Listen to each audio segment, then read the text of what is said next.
Hello, everyone, and welcome back to Tales from Terrapin. I am Terry, your host, and what we do here on this channel is we explore the music of the Grateful Dead. I tell you everything that I can find out about the song, on some stats, history, so on and so forth. Talk about what they could possibly be singing about in said song, and then we listen to usually a live version.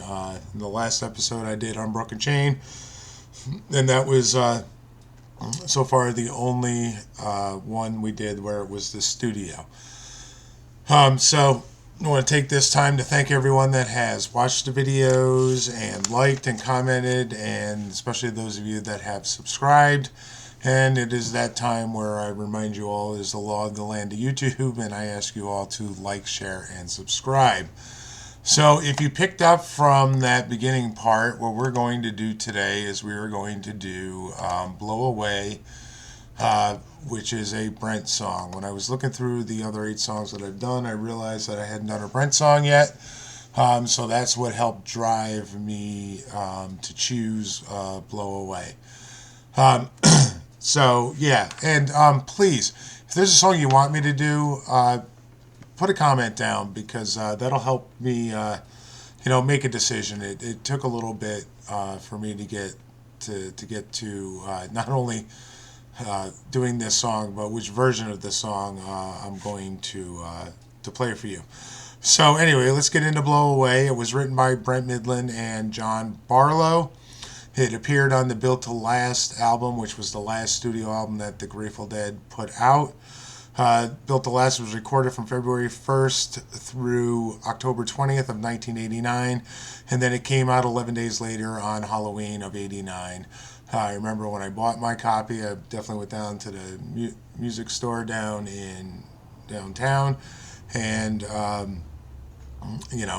definitely have it on cassette. So if I was to go downstairs into my cassette case, I'm sure I could pull that out for you.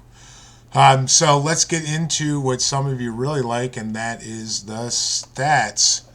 So here we go. So it was played 23 times. First time it was played was June 20th, 1988 at the Alpine Valley Music Center in East Troy, Wisconsin. The last time it was played was July 16th, 1999 at Rich Stadium in Buffalo, New York. I was at that show. It was a great show. And so on and so forth. I'll get into that in a second. So as you can see here, because it was only played over 3 years, the most it was played was in Mountain View, California, and Philly seems to be on the list all the time, and only twice in those places.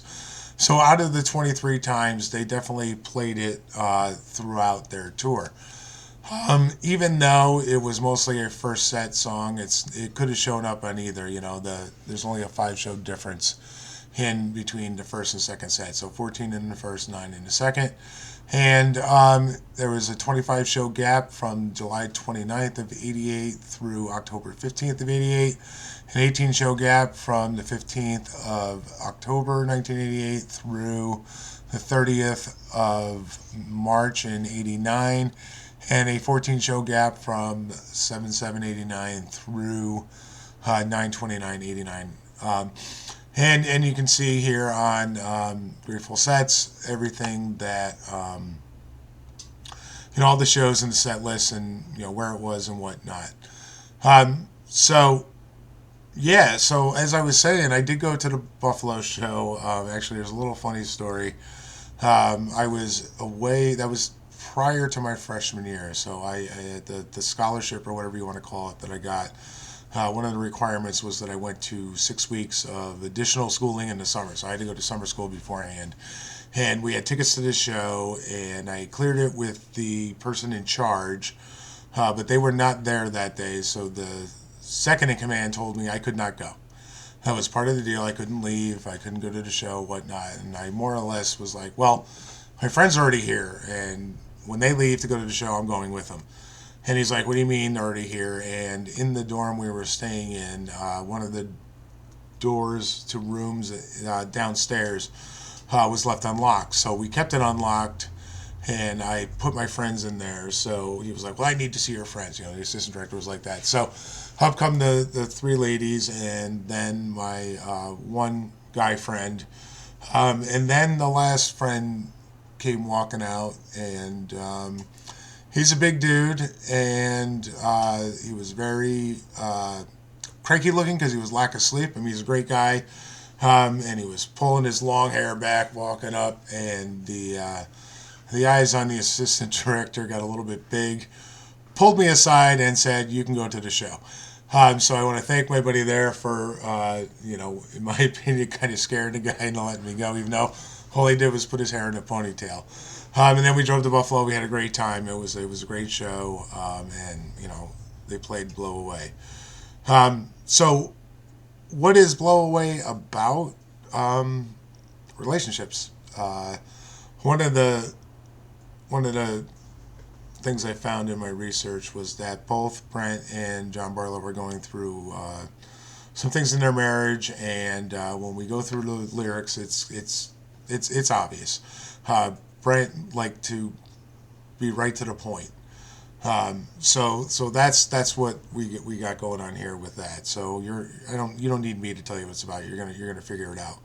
So when it came to which version I was going to pick, all right. So it came down to 7/7/89 at the JFK Stadium in Philly, and 3/26/90 at the Knickerbocker Arena in Albany. I was at the Knickerbocker Arena show. It wasn't that show, but the Knickerbocker Arena just recently opened up, and the Dead did a 3-night stand, and we had a wait line for tickets, and I'm almost positive that's when they started doing bracelets. So even though we got there early and we were relatively in the front of the line, we had to get a bracelet to put ourselves in line, and it was just madness. I mean, getting tickets for shows, especially when we didn't know how to mail order at the time. And after we learned how to mail order, that's kind of what we did, and we did try to get tickets, in person and whatnot. So we didn't get any tickets for any of the 3 shows, and it's we're like, oh great, but we ended up finding tickets. I ended up getting tickets for 2 of the 3 nights, and one of the tickets I bought off a hall monitor at my high school. I was a senior in high school. It was spring of my senior year, and her son had an extra ticket, and she brought it in. It was a mail order ticket. And I go, how much you want? Now, the day before, I spent $50 on a ticket. Now, tickets were $25. So imagine that, going to see the Grateful Dead for $25 today, with the way Ticketmaster and everything is.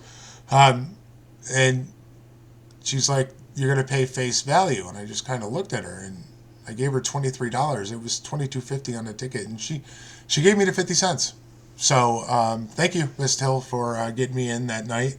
Thank you to your son for not wanting to make a little bit money off that ticket. And when we got to Albany that weekend, I mean, the South Pearl Street in front of the Nick was completely shut down. There were deadheads all over the place from South Pearl all the way down through to Corning Preserve. It was a huge festival like that overtook the city for those 3 days. Definitely a wonderful experience, and I'm glad that I got to go in 2 of the 3 nights, and I just hung out the 3rd night. So, in picking between those 2, I was going to originally. So here's what happened. So, this is the second take of me recording this. For those of you that don't know, I like to just go straight on through. If I make a little mess up here and there, or if it's not perfect, that's fine to me. It's not about me. It's about listening to the music and whatnot. So I was like, all right, I'm going to pick the Albany show because I went to it and I had everything all set up, and then I kept listening, and everything I saw online is like the 7/7/89 version is the best, and so I listened to it a couple times, and then I found a video of it on YouTube. So I was like, all right, we're going to stray from what I normally do, and we're going to watch the video version. So not 20 minutes ago, I was recording, and we were watching it, and it got to the part where Brent says, wait a minute, stop, whatever. And the YouTube video goes to a commercial, and I'm like, oh no, I'm like, that is going to happen again. I stopped the recording. I was like, nope, that's not going to happen. So we are going to listen to the 3/26/90 Knickerbocker Arena show. And the benefit for you, for us listening to that show, I think it's a better version because Bobby will sing backup. He doesn't on the JFK show. And I'll be able to put the words up because at the end, Brent does a little improvisation with the lyrics. And I found a website that had that transcribed for me, and the one that was transcribed for Philly was not correct. And it does take a bit of time to put all the lyrics up and whatnot. So we're going to listen to that version. That's why. And also to let you all know, I have another piece of artwork from Randy Dunham here for the background of the music.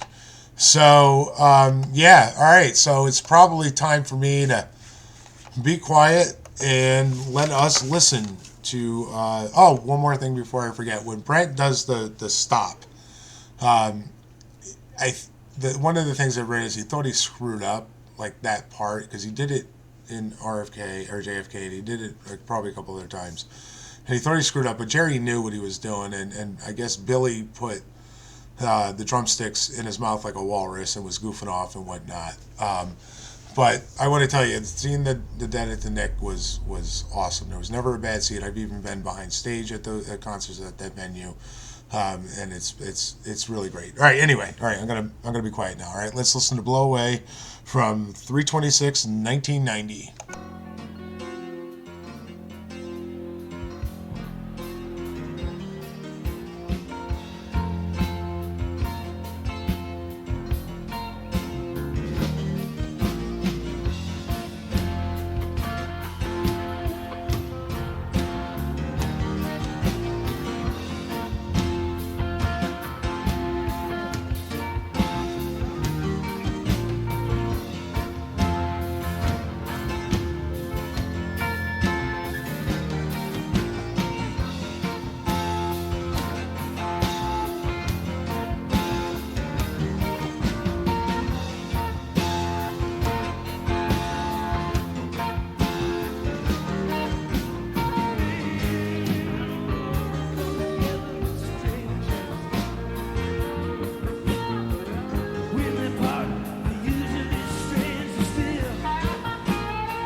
Wait a minute.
Wow, that was fun. That was a great way to end the first set. I remember I was all charged and couldn't wait for the second set.